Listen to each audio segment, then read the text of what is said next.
হাসিনা পলে গেছে গণভবন থেকে।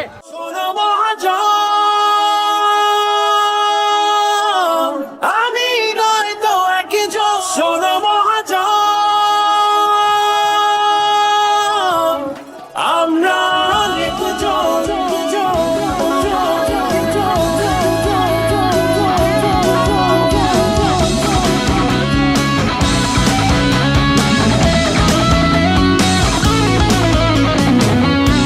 তোমার খেলা দেখি বলে দেখবো কি আর